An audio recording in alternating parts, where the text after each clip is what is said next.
이 산골 마을을 찾은 여행객한테 여기는 어쩐 일로 오셨어요? 물어보면 둘 중 하나는 이렇게 대답할 거다. 아, 산에 가려고 왔어요. 사방이 해발 4-5천 미터의 고산으로 둘러싸인 이 마을은 일종의 산을 정복하기 위한 전초기지가 된 셈이다. 하지만 이곳은 구름과 맞닿아 있는 곳이기 때문에 날씨 운이 없으면 이렇게 아무것도 보지 못하고 돌아가는 사람도 많다. 내가 오늘 캠핑을 가야겠다고 생각한 것도 바로 이 때문이다. 아침에 눈을 떠서 집 밖에 나왔는데 이게 하늘이 너무 예쁜 거라. 오늘 원래 계획은 내가 이 산골 마을에서 지내는 집을 소개하는 것이었는데 이 하늘 때문에 계획이 바뀌었다. 나는 오늘 저 산 꼭대기에 뚜렷이 보이는 성 같은 교회 옆에서 텐트를 치고 잘 거다. 조지아의 상징과도 같은 게르게티 치민다 사메바 교회, 우리말로 성 삼위일체 교회다.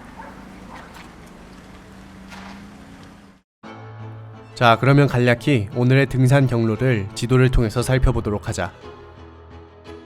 이 삼위일체 교회는 내가 지내는 집 맞은편 산 정상에 지어져 있다. 해발은 약 2170m, 마을 가장 낮은 곳이 1740m쯤 되니까 뭐 상대적으로 그렇게 높은 산은 아니다. 그리고 올라가는 방법에는 두 가지가 있는데 첫 번째는 차를 이용하는 방법. 여기 이 마을 끝에 도로를 타고 꼬불꼬불한 길로 산을 오르면 된다. 대부분 여행객이 이용하는 방법인데 가격은 현지 마을 주민들과 협상하기 나름이다. 다음 내가 이용할 등산로는 산 왼쪽편 골짜기에 있다. 우선 골목길을 따라 마을 끝까지 이동한 다음에 시작하면 되는데 오늘 이야기도 여기서부터 시작하도록 하자. 그렇게 마을을 빠져나오는데 이미 집에서부터 거의 50분을 걸었다. 아마 다음 화에서 설명하겠지만 하필 내 집은 맞은편 언덕 끝에 있기 때문이다. 하지만 지금껏 내가 걸어온 길은 앞으로의 길에 비하면 애교 수준이다. 여기 이렇게 마을 끝까지 오면 봉화대가 하나 보이는데 따로 등산로 출입구는 없어서 이 봉화대가 스타트 라인 역할을 한다. 여기서 고개 너머를 바라보면 이제 그때부터 내가 가야 할 길이 보인다.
휴, 눈물이 찔끔 났다. 도착할 무렵이 되니 말들이 잔뜩 보였다. 근데 내리막에 저러고 있으면 앞발에 쥐가 안 나나? 말들은 아무 생각이 없어 보인다. 아이고, 들었나 보다. 야, 뭐라고 했냐? 어? 찍고 있냐? 어? 조심해 임마. 똑바로 하라고. 같이 가 형. 너 말고. 방금 건 그냥 장난이고 말들은 정말로 아무 생각이 없었을 것이다. 왜냐하면 이건 말들을 놀리는 게 아니라 이곳은 사람도 아무 생각이 없어지는 곳이기 때문이다. 저 멀리 두 개의 봉긋한 산봉우리가 보였다. 한쪽에는 내가 가려는 교회가 있었고 다른 쪽에는 이렇게 말들이 잔뜩 모여 풀을 뜯고 있었다. 그리고 그 뒤쪽 가파른 절벽에 그려진 바람의 흔적은 억겁의 세월을 그림으로 표현해냈다. 하여간 마음이 참 평화로워지는 곳이다. 사실 차가 없었으면 더 좋았을 수도 있는데 그건 너무 이기적인 생각이라는 걸 나도 안다. 하여간 나도 이곳에 오랜만에 왔으니 말이랑 교회랑 같이 사진을 찍고 싶었다. 그런데 나는 몰랐다. 내가 말을 다 가리고 있다는 걸. 어이없는 듯 쳐다보는 말. 그리고 교회 쪽으로도 올라가 보긴 했는데 거의 다 가서 가고 싶지 않아졌다. 내 기준으로는 사람이 너무 많아 보여서. 어차피 내게는 내일 아침이 있다. 아마 저 사람들 중에 마을로 내려가지 않는 사람은 나뿐일 거다. 어쩐지 횡재한 기분이다. 그래서 오늘은 그냥 반대편 봉우리만 보고 텐트를 치러 가기로 했다. 그런데 별로 기대를 안 했던 탓인지 여기서 내려다보는 풍경이 꽤나 장엄하다. 역시 말들이 뭘 좀 아는구나. 안 돼, 먹는 거 아니야? 내 카메라는 여기서도 순환이다. 내가 좋아하는 단어 중에 천둥벌거숭이라는 단어가 있다.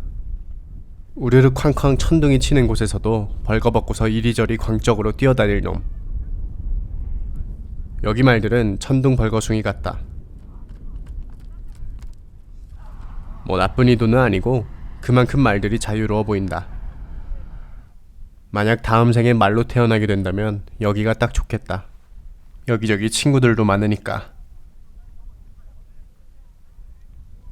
하여간 나는 그렇게 할 일 없이 말들을 구경하고 있다가 슬슬 해가 내려앉는 것을 보고 텐트를 치러 가기로 했다.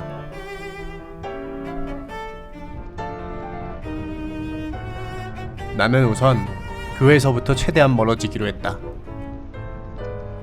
아무래도 교회 근처엔 여전히 사람이 많고 내가 어설프게 텐트를 치는 걸 누가 보면 좀 부끄러울 것 같아서.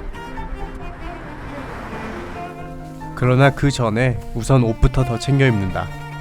지금은 7월 한여름이지만 이곳은 해발 2200m 부근이라 밤중에 기온이 10도 밑으로 떨어진다. 나는 추운 게 질색인 사람이라 저 배낭의 절반은 방한용품이다. 사실 나는 어디가 텐트 치기 좋은 자리인지는 모른다. 그냥 언덕을 오르다가 적당히 뒤돌아봤을 때 끝내준다 싶은 자리에 텐트를 치기로 했다. 바로 여기처럼. 그리고 무엇보다 이곳엔 누가 모닥불을 피워놓고 캠핑한 흔적이 있다. 처음 찾은 식당에서 남들이 먹고 있는 것을 시키는 게 제일 안전하듯이 캠핑도 그렇지 않을까 했다. 세상에는 고수가 많아서 은근슬쩍 묻어가는 것도 나쁘지 않은 것 같다. 하지만 아직 날이 밝아서 나는 최대한 한번 높이 올라가 보기로 했다. 힘이 남아 돌아서는 아니고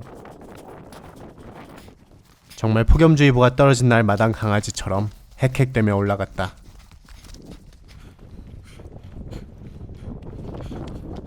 그래도 결국 여기까지 왔다. 나는 늘 이런 곳에 오면 작아지는 기분을 느낀다. 나 자신이 하나의 점처럼 느껴지는 것이다. 나는 종종 이 작아지는 기분을 느끼고 싶어서 일부러 거대한 자연과 마주한다. 편안한 도로를 벗어나 한참이나 힘겨운 자연 속으로 걸어 들어가는 데에는 그만한 이유가 있다. 거대한 자연이 주는 이 작아지는 기분이 인간 정신의 병든 부분을 치료하는 자연만의 방식이라 믿기 때문이다. 먼저 이 작아지는 기분은 내 삶의 영역도 작아지게 만들어 그 안의 문제도 함께 축소시킨다. 다시 말해 내가 겪고 있던 문제가 실제로 큰 것이 아니라 현실의 작은 영역 안에서 커다랗게 보였다는 것을 느끼게 하는 것이다. 또 하나의 이유는 모든 인간을 작은 존재로 만들어 평소에 내가 느꼈던 사람과 사람의 차이가 미미하게 만드는 것이다. 이렇게 작아지는 기분은 많은 것을 한없이 초라하고 작게 만든다. 일상을 살다 보면 시선이 한 곳에 머물러 무언가를 너무 크게 볼 때가 있기 때문에 종종 이런 기분이 도움이 된다. 이곳에 더 있고 싶었지만 이제 정말 해가 지기 전에 텐트를 쳐야 한다. 그런데 올라올 때는 몰랐는데 가파른 이 길이 내려가려니 조금 무섭다. 발을 헛디디면 파멸적으로 굴러가 버릴 것 같다. 물론 다행히 그런 일은 일어나지 않았고 아까 봤던 장소에 텐트를 치기 시작했다. 자, 그럼 텐트를 치기 위해 가장 먼저 할 것은 평평하고 고른 땅에 돌멩이들을 치워주는 것. 그 옛날에 할머니 집 가면 있는 게르마늄 지압 매트 같은 거에 안 좋은 기억이 있다면 이 과정은 확실히 해주는 게 좋다. 그 다음엔 우선 방수포를 깔아준다. 이렇게 추운 산일수록 땅 밑에서 올라오는 습기와 냉기는 서슬퍼런 칼날처럼 뾰족하게 찔러온다. 그리고 땅바닥에 이런 팩을 박을 때는 주변에 있는 돌을 주워다가 쓰는 게 좋다. 혹시나 이거 발로 해도 될 것 같은데 하고 발로 밟으면 안 된다. 이미 어떤 바보가 그러면 안 된다는 것을 몸소 보여줬기 때문이다. 아이 아까워라. 그리고 흰 면사포 씌우듯이 마침내 텐트를 올려놓을 차례. 바람에 날아가지 않도록 잘 고정해두고 바느질하듯이 한 땀 한 땀 아까 박아놓은 팩에다가 고리를 걸어주면 된다. 그러고 나서 이제 기둥을 세우면 되는데 내 텐트는 폴이 없는 텐트이기 때문에 촬영할 때 쓰는 삼각대나 3m 봉을 대신 기둥으로 쓴다. 그래도 이렇게 기둥을 세우고 나니까 이제 좀 태가 난다. 작고 아담하게 생긴 것이 참 앙증맞은 나의 1인용 텐트. 하지만 마지막으로 한 번 더 여기저기 부족한 게 없는지 꼼꼼히 체크한다. 바람이 점점 거세지기 시작했기 때문이다.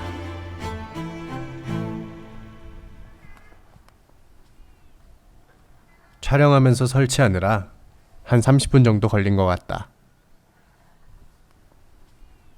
어느새 주변을 둘러보니 이미 사람들은 대부분 사라지고 없다.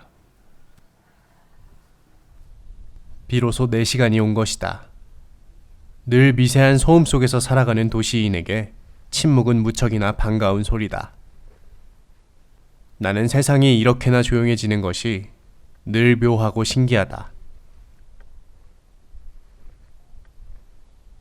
실수로 발을 헛디뎌서 점도 높은 액체에 퐁당 빠진 것만 같다. 하여간 본격적인 추위가 몰려오기 시작해서 나는 가능한 모든 옷들을 껴입었다. 총 6겹. 무려 가장 안쪽에는 춥기로 유명한 노르웨이에서 물 건너온 망사 내복까지 입었다. 그게 이제 공기층을 만들어서 어쩌고 저쩌고 제일 따뜻하다고 하는데 물론 보여줄 생각은 없다. 보고 싶은 생각도 없을 테지만. 이제 저녁을 먹을 시간. 뭐 좀 따뜻하고 맛있는 걸 먹을 수 있다면야 좋겠지만 그냥 마을에서 파는 패스트푸드 샤워르마를 하나 포장해왔다. 흐물흐물할 정도로 눅눅하고 차갑지만 기분 나쁠 정도는 아니다. 아니 오히려 배가 너무 고팠던 탓인지 맛만 좋다.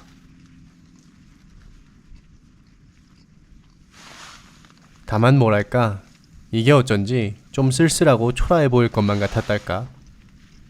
물론 나는 괜찮았지만 그래도 더 낭만 가득한 그림을 만들려면 밖에 나가서 먹는 게 낫겠지 싶었다. 깜짝이야.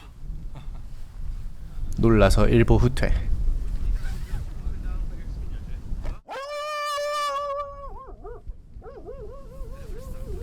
다시 2보 전진.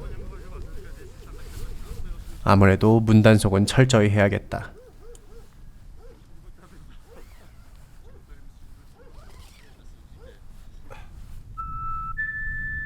조용한 언덕에 앉아 나 홀로 샤와르마를 먹는다. 이제야 좀 낭만이 산다. 아, 그래? 이게 옳게 된 그림이지.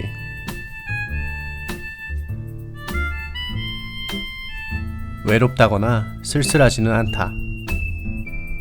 어차피 내게는 돌아갈 장소와 사람들이 있으니까. 더욱이 나는 혼자서 시간을 보내는데 도 같은 사람이다. 적당히 좋은 날씨나 풍경만 있으면 우울하지도 불안하지도 않다. 그나저나 홀로 이렇게 너른 언덕을 정처 없이 걸어다니고 있자니 자연은 점점 거대해지고 사람은 또다시 작게 느껴진다. 평소에는 내 시선에서 세상을 보게 된다면 지금만큼은 세상의 시선에서 내가 움직이는 것을 본다. 마치 셰익스피어의 뜻대로 하세요에 나오는 제이 퀴즈의 독백처럼 세상은 무대이고 지상의 모든 남녀는 한낱 배우에 불과한 것처럼 보인다.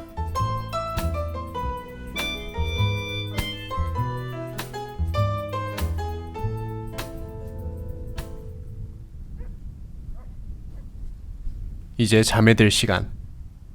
세수를 하고 왔더니 불이 없으면 걸어다닐 수 없을 정도로 어두워졌다.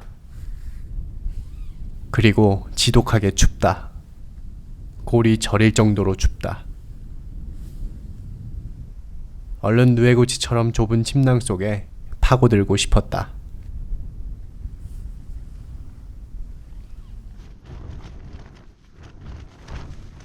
새벽 2시. 문득 잠에서 깼다. 왜 잠에서 깨어났는지는 이 펄럭이는 깃발, 아니 텐트만 봐도 알 것이다.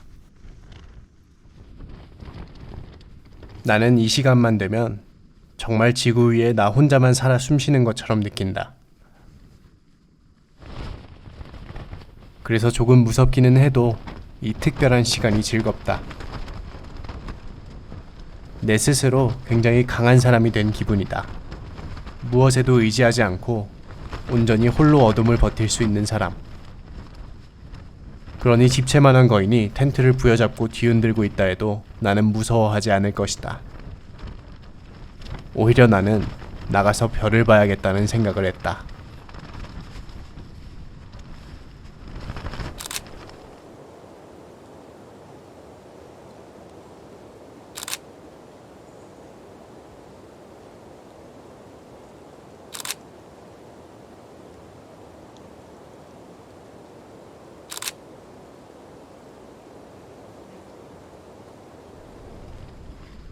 그리고 2시 51분 다시 텐트로 돌아와 눈을 붙였다.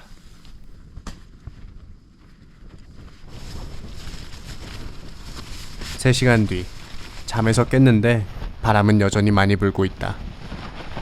바람은 잠도 안 자나 보다.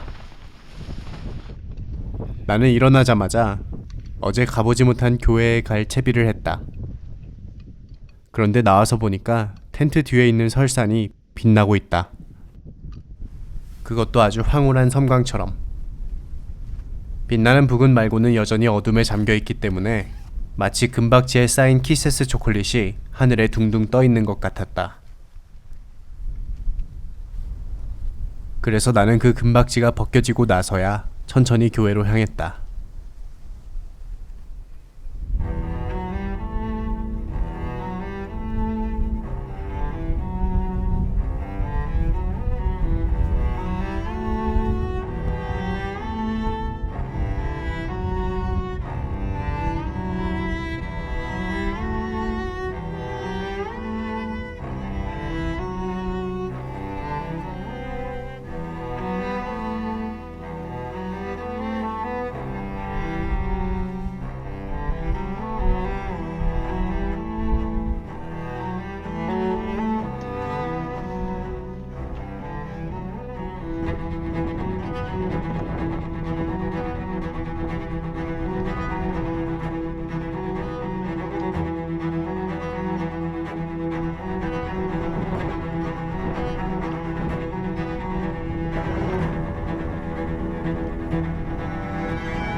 그렇게 교회를 둘러보다 아침 먹기 적당한 곳을 찾았다.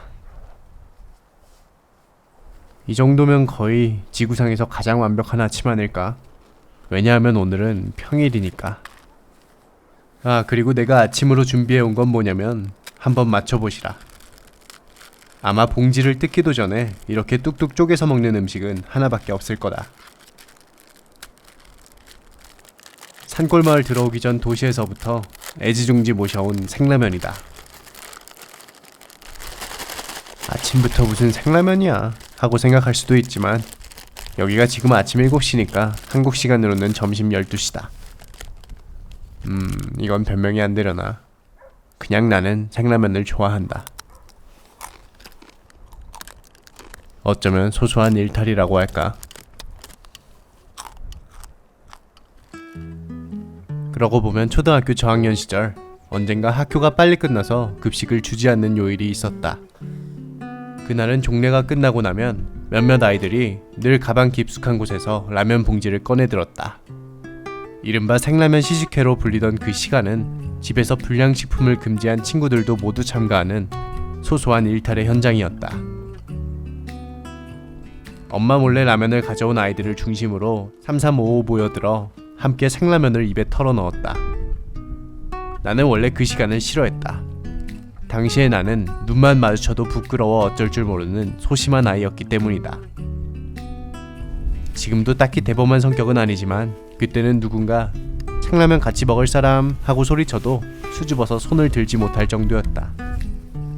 그래서 나는 친구들이 쟤는 생라면 싫어하나봐 하고 생각할 정도로 가만히 앉아 있어야만 했다. 그러나 어느 날 나는 인생 처음으로 담대한 행동을 했다. 다른 친구들처럼 집에서 몰래 라면을 들고 온 것이다. 다만 문제는 혼자 눈치만 보다 꺼내야 할 타이밍을 놓쳤다는 것이다. 하는 수 없이 나는 책상 아래 무릎 사이 라면을 몰래 숨겨서 한 조각 한 조각 섬세히 쪼갰다. 그런데 이런 내 모습을 지켜보는 여자아이가 한 명 있었으니 따은 머리를 하고 있었다는 것까지 어렴풋이 기억한다. 그 아이는 다른 친구들에게 내가 라면을 들고 왔음을 알렸다. 어찌나 고맙던지. 마침 나는 뺏기기 싫어서 숨겨놓고 혼자 먹는다고 생각하면 안 되는데 하며 마음고생을 하던 차였다. 곧 여기저기서 손이 날아왔고 내 첫 생라면 시식회는 그렇게 순탄히 끝이 났다. 이후로 나는 매주 개최되는 시식회를 위해 집에다가 생라면 실험실을 차렸다. 그곳에서 많은 실험이 이루어졌다. 한 입에 먹기 좋으면서도 스프가 적절히 묻을 수 있는 완벽한 조각 크기에 관한 연구, 적당히 매운맛을 유지하면서도 과도하게 짜지 않은 라면 스프 비율에 관한 연구, 생라면으로 만들기 적절한 라면 종류에 관한 연구 등등. 물론 엄마 몰래였지만 결과적으로 이런 내 노력은 빛을 보았다. 반에서 내 생라면은 점점 입소문을 타고 입지를 넓혀가기 시작했고 종국에는 교실 내 가장 높은 시장 점유율을 이뤄냈다.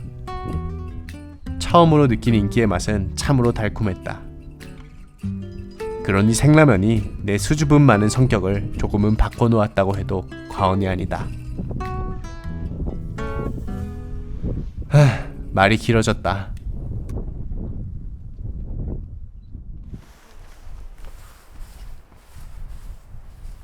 나는 이제 해가 뜨고 했으니 텐트를 거들어 간다.